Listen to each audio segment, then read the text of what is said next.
Sailors have overactive imaginations. They can't help it, they're bored, they're overworked, and for months at a time, the only view they have is the ocean blue.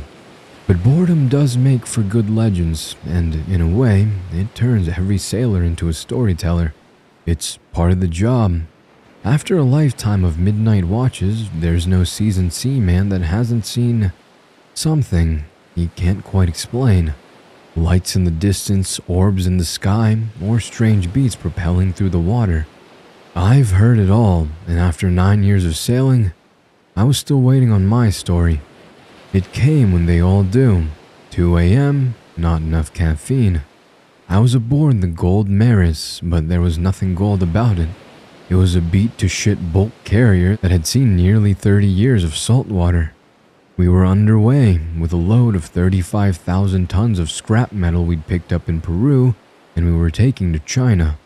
It was September, and a storm that brewed in the Solomon Sea was gathering strength as it headed east into the South Pacific.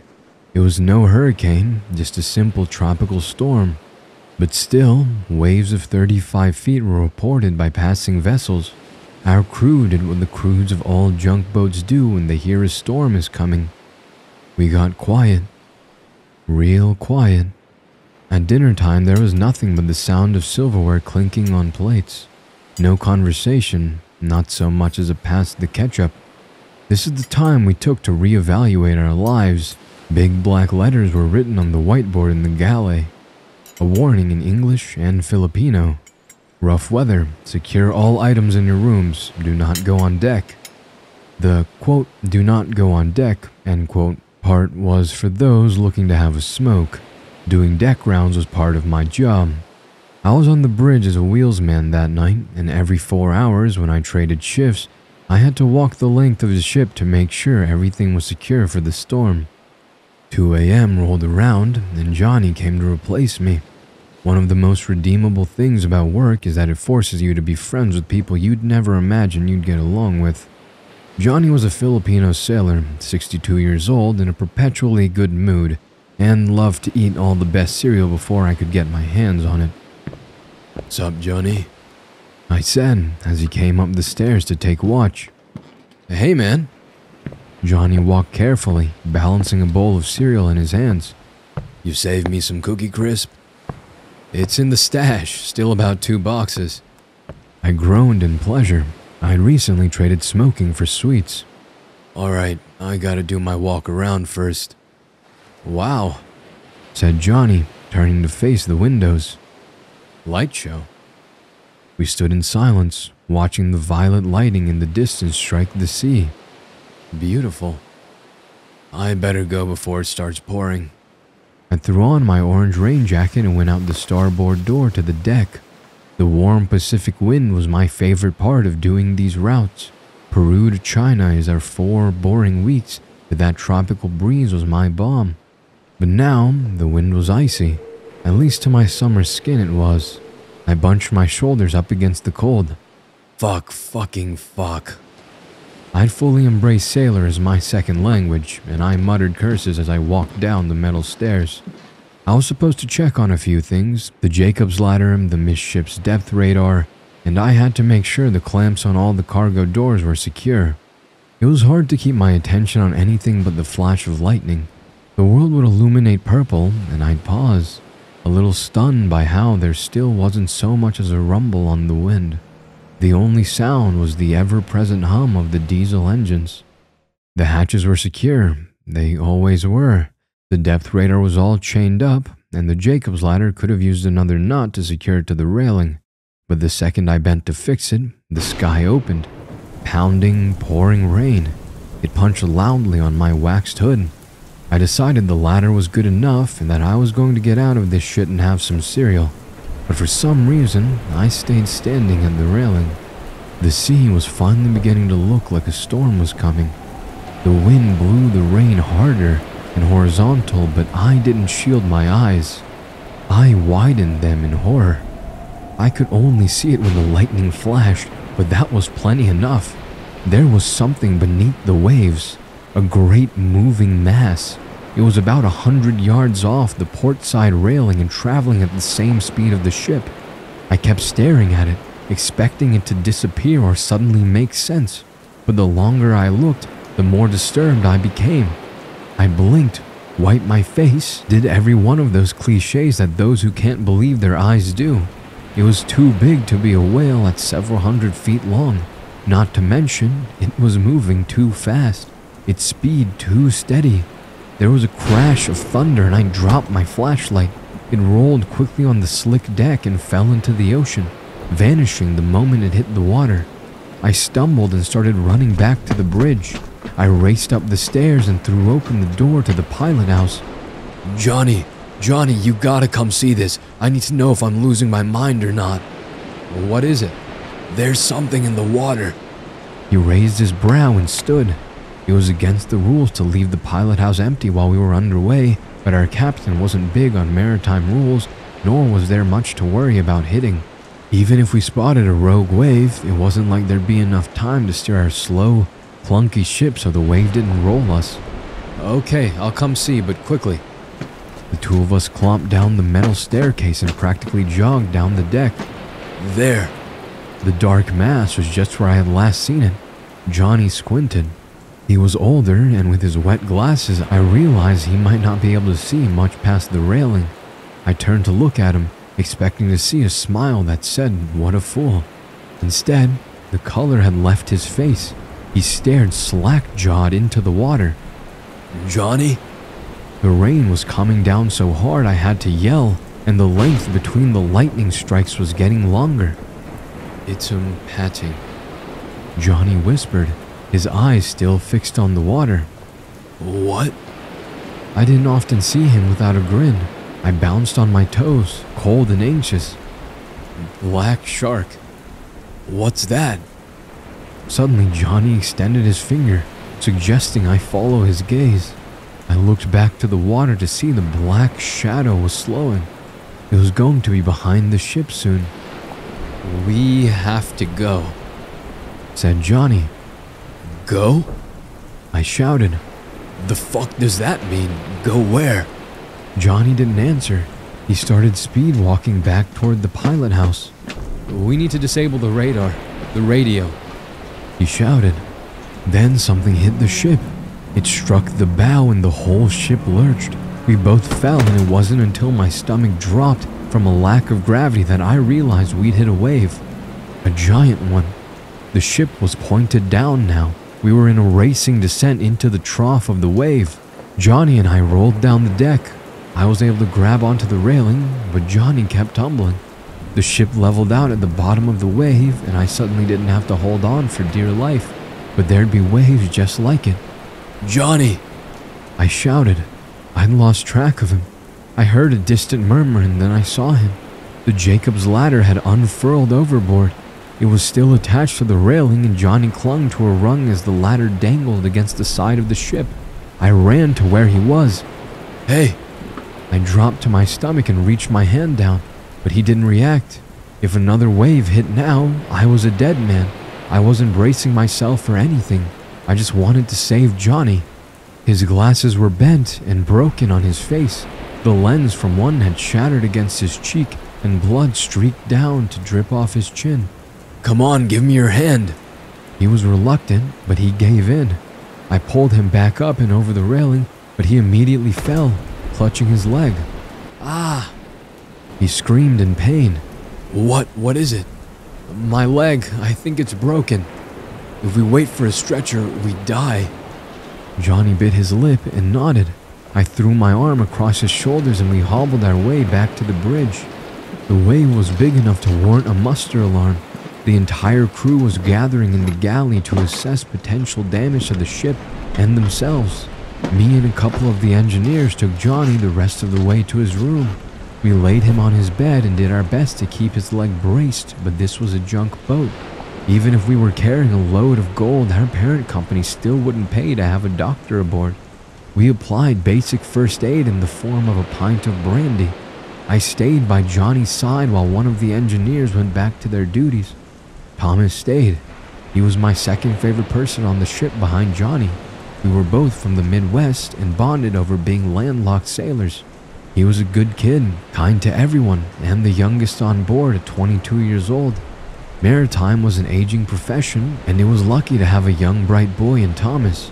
Most of our crew came to check on Johnny over the next hour, but when the weather got rougher, everyone stayed in their rooms. After Thomas left too, we were quiet for several minutes. I sat on a milk crate next to his bed and clung to the steam pipe to keep from sliding across the floor as we were tossed by the sea. The adrenaline rush from the wave and Johnny's injury almost made me forget about what we'd seen in the water. I gave him another sip of brandy and then spoke. "Now, are you going to tell me what the hell was out there?" Johnny stared at the ceiling for a moment. "There was a ship 20 years ago. It was a traveling route similar to ours. It went down in a storm, supposedly. But the last message its captain ever sent out was that they were being followed. When he was asked by what, he said it was Itimpating, black shark. Something dark just beneath the surface, hundreds of feet long, was watching them, waiting." I had heard so many legends of strange things at sea, I couldn't exactly remember if I had heard of this before, but it sounded familiar. "Those are just stories, Johnny." He shook his head slowly, almost sadly. "I had a cousin who was on permanent route pretty much the same as that one. Not too different from ours now, Chile to China, loading copper and coming back for more every month. One day, there was a storm approaching, and from the stern deck the whole crew gathered to watch this thing that followed them in the distance. He wasn't a superstitious guy. He joked about it to his wife on a satellite call. He said it was the black shark. That was the last contact anyone had with a crew member of that ship." "It sunk?" "A 3-year-old Panamax, a brand new ship, and it sinks in a little cyclone. Every ship that's ever seen the black shark that has had crew that actually reported it has sunk just days later." I had to brace myself while Johnny's trash can went racing across the floor as a wave tilted us sideways. Except for one. The lights suddenly turned off and the weak yellow glow of the emergency bulbs took their place. I felt my heart racing in my chest. Every 10 seconds a wave would boom against the bow and its echo would ring through the entire ship. I pictured that thing out there, just beneath the surface, preparing to sink us to the bottom of the sea. "What did they do? How'd they get away?" It was a fishing vessel, but no small ship, 250 feet long, 10,000 tons of storage, a beast for its class. One day, they saw the black shark and there wasn't a single non-believing man on that boat. They knew legends and they thought they were dead men, so they did what they could to try to save themselves. They destroyed their radar, their radio, they threw their EPIRB overboard and even set the lifeboat loose as a diversion. The black shark would think they were in it. They sailed as a ghost ship for 2 weeks before reaching port, but they reached land, alive. "So I'd need to commit international felonies to save us. I'd go to prison even if we made it to port in one piece." "I know, but it's worth a try. Otherwise this metal piece of shit will be our tomb." The word tomb coincided with a massive wave that threw me against the wall. Johnny grimaced as he braced himself in bed. And of course, he caught his breath and continued, "The lights are off. They might not even catch you." I tapped my foot anxiously. "This thing, it sinks ships, but why? What's the reason? Are there any legends that answer that?" Johnny pursed his lips and swallowed. "Well, yes. All the sightings have been near here, the South Pacific and not all that far from Point Nemo. If you haven't heard of it, Point Nemo is the furthest place you can be from dry land on planet Earth, 1670 miles until Land Ho. The exact location sits somewhere in the southwestern Pacific, although there's no actual marker. There are no shipping routes nearby, and there sure as shit isn't any fishing. If you're there, it's just you and the ocean blue. Or so sailors have always thought." "Why Point Nemo?" "It brings boats there, and once the sailors are drowned, they come back. There's been reports of sailors lost at sea returning to their home ports, but something has taken them over, like a creature using their bodies as a human host. Scary stories are told at campfires because of the frightful setting. Woods, darkness, sleeping with a thin layer of plastic between you and the world. It all amplifies the terror. But here, in this doomed boat, 1,000 miles from anything, Johnny's story hit a nerve a campfire tale couldn't hope to touch. I was beginning to sweat with nervous fear. I got up to leave, and Johnny took my hand. Do what you think is best, but make up your mind. We don't have much time. I left his room and stood in the dark hall. I wasn't scheduled for a watch shift in the pilot house until the afternoon, and by then the captain would be there too, surveying our passage through the storm. I needed to destroy the radio in there, but there were other things on Johnny's list I could do, but I needed to act quick. I went to the windlass room where we kept our cold weather and rain gear and swapped rain jackets. The crew would recognize me in my orange coat, but in the forest green one I donned, I'd be invisible in the dark and the rain. Before I left, I paused. Sitting above a coil of hose was a fire axe. I snatched it and made my way outside. I raced up the outside stairs that ran up the side of the bridge. It was slowly going down. From the waves and the wind, I was being tossed back and forth against the railings.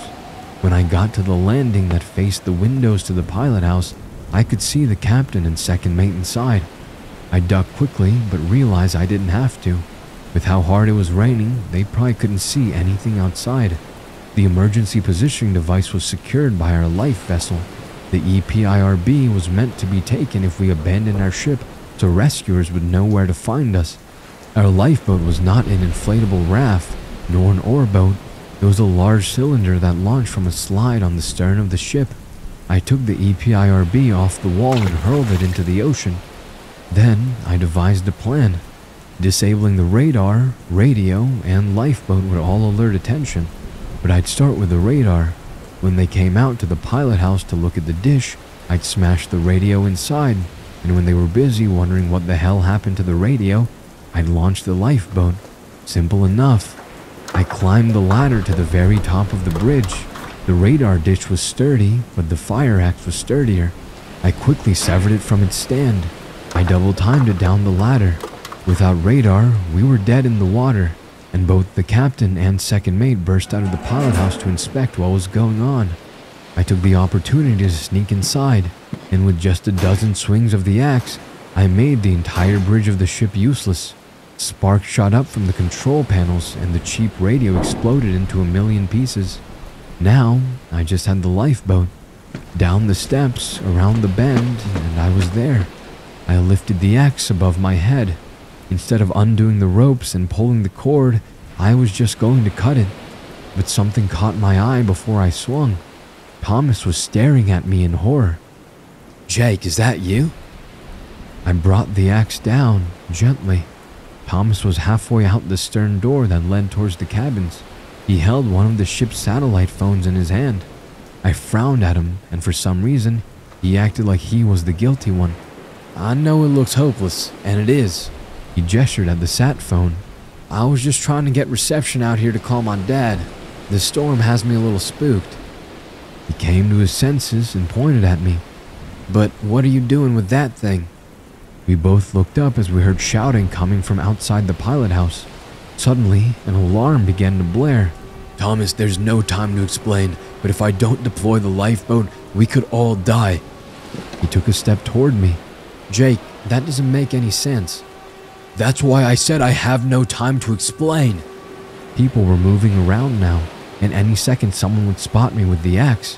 I was sure to be bound and gagged by the crew. "Let me do this." I hefted the axe up again to slice the rope, but flinched as Thomas lunged at me. "We could need the lifeboat, Jake. What the hell are you doing?" He grunted as he wrestled over the axe. I swept his leg out from under him and he hit the deck hard. "Thomas, listen." But suddenly he opened his mouth to scream. I didn't know what I was doing. A part of my brain thought I would just shut him up. That's all. The axe slid from my hands toward his mouth. I didn't think it would be a fatal blow, but fire axes are razor sharp and weighted. The blade sliced through his face like butter and dinged against the deck. Thomas was still looking at me, the axe head sticking out where his mouth should be. I still can't unsee it. I turned away and tossed the axe overboard. When I looked back to Thomas, I leaned over the railing and vomited. Thankfully, the life had already left his eyes. The blade must have gone all the way to his spinal cord. I had to get rid of his body. The rain would wash away the blood, and luckily, he was light. I scooped him in my arms, and with a gentle toss, his body cleared the rail. With the rain and the wind, I didn't even hear the splash. I ducked back into the bridge before I could be seen.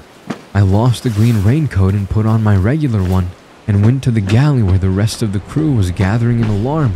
Luckily, I wasn't the last man there, and suspicion for sabotage would likely fall on whatever poor soul was late. We were still missing some crew when the captain and second mate came storming in. The crew all straightened up when they realized our stocky captain was leveling a pistol in front of his belly. Someone sabotaged this ship. He walked slowly, his boots echoing on the linoleum. Now we'll be doing a roll call. Captain. Every head spun to look at the speaker. It was Lewis, the second cook. It might have something to do with what's been following us off the port side for the last 2 days. The crew began to mutter. Quiet, said the captain. What are you talking about? Beads of sweat appeared on Lewis's upper lip and brow. It looked like he was trying not to tremble.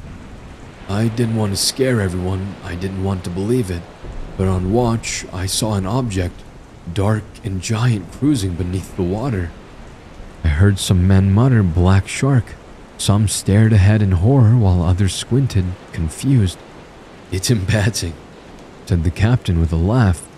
What's that have to do with someone destroying the fucking bridge?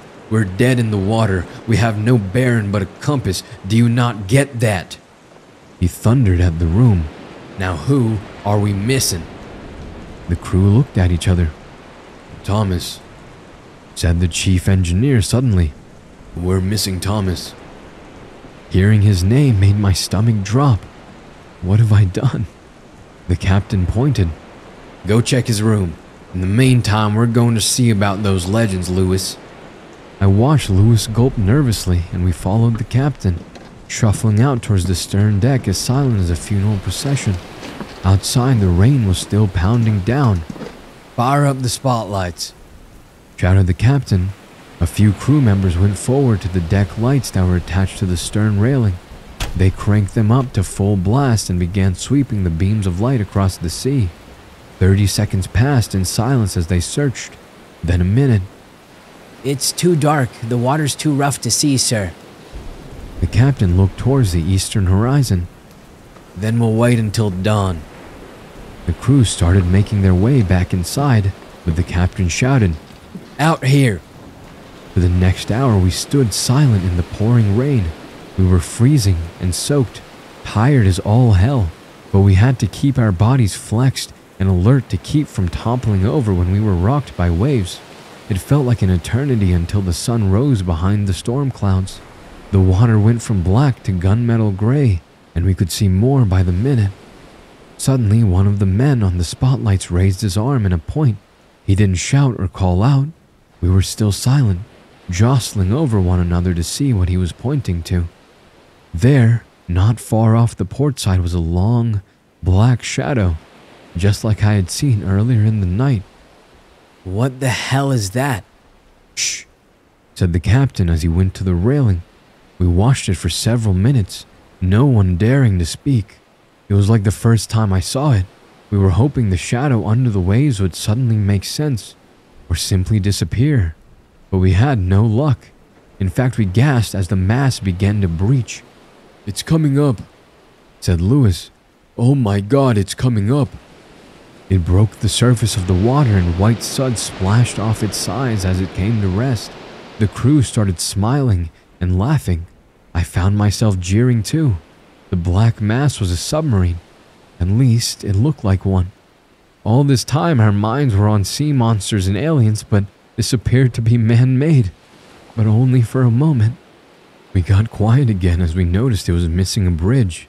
The classic fin that juts up on the top of every submarine was missing. It was one complete tube, with no markings, no ship numbers, nothing. Then we flinched back as we saw its black steel shimmer. Something was wrong. It wasn't like any submarine I'd ever seen.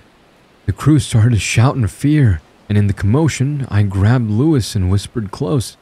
"Lewis, it was me. I destroyed the bridge and launched the lifeboat. Johnny told me the story of the only ship that got away from this thing. It's done. I already did all we could." Lewis stared up at me in disbelief. "You did what?" "The fishing vessel. Maybe you haven't heard of it, but a ship once got away from the Black Shark. They destroyed their radar. They went dark." "No." Lewis swatted my hand off him. "You fucking idiot. The only crew to ever escape from the Black Shark abandoned ship in the life raft and radioed the US military. You killed us. We're dead in the water. Who told you to destroy this ship?" I didn't answer him. I turned and started running toward Johnny's room. I flung open his door, and at first, I didn't think he was on his bed. It looked empty. But as I approached, I noticed a stench. Organic iron. Blood. And there on the bed was Johnny. But he was empty. There was nothing left but his skin, and his back was a gory mess. Something had burst out of him and left his flesh grotesque and deflated. His eyelids and cheeks were empty like a Halloween mask. It was as if something had been wearing him as a human suit. Then his words came back to me. He'd been telling me the truth about the Black Shark. How sailors that it killed come back with something living inside them. Human hosts, he had said. And he was one of them. I had listened to his lies about disabling the ship, launching the lifeboat, and now we were doomed. I'm sending this message out in hopes a satellite can pick it up. There's a chance that one comes in range for a brief time, just long enough for my story to be sent out from this damned ship. When I walked back to the stern deck, most of the crew were there. The submarine, however, had gone beneath the waves again. The captain swung a compass. "We're backtracking," he said. "The ship can't be steered and we're heading southeast." But I didn't need to hear his reading to know exactly where we were going. We were headed right toward Point Nemo.